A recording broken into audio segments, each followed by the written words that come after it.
હરિદ્વારની ગંગા આરતી માત્ર એક ધાર્મિક વિધિ નથી, પરંતુ સનાતન સંસ્કૃતિના શાશ્વત પ્રવાહનું જીવંત પ્રતીક છે. સદીઓથી હરકી પોળીના પવિત્ર ઘાટ પર ગંગાની આરાધના થતી આવી છે.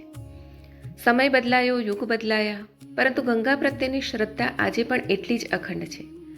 સાંજ ઢળે છે, શંખનાદ ગુંજે છે, ઘંટારવ આકાશ સુધી પહોંચે છે અને પૂજારીઓના હાથમાં જળહળતા દીપો જ્યારે માં ગંગાને અર્પણ થાય છે, ત્યારે એવું લાગે છે કે જાણે પૃથ્વી પોતે જ પ્રકાશથી ભગવાનને પ્રણામ કરી રહી હોય. ગંગાની લહેરો પર તરતા હજારો દીવા માત્ર પ્રકાશ નથી, તે કરોડો ભક્તોની શ્રદ્ધા, વિશ્વાસ અને પ્રાર્થનાના પ્રતીક છે. ત્યાં ઊભા રહીએ ત્યારે સમજાય છે કે ગંગા માત્ર એક નદી નથી, તે ભારતની સંસ્કૃતિનો શ્વાસ, સનાતન ધર્મની ચેતના અને કરોડો લોકોની આસ્થાનું જીવંત સ્વરૂપ છે. એટલે જ હરિદ્વારની ગંગા આરતીને જોવામાં નથી આવતી, તેને તો હૃદયથી અનુભવવામાં આવે છે. જ્યાં ગંગા વહે છે ત્યાં માત્ર જળ નથી વહેતું, ત્યાં સંસ્કૃતિ વહે છે, શ્રદ્ધા વહે છે અને સનાતનનો શાશ્વત સંદેશ વહે છે. જય મા ગંગા, હર હર ગંગે, હર હર મહાદેવ.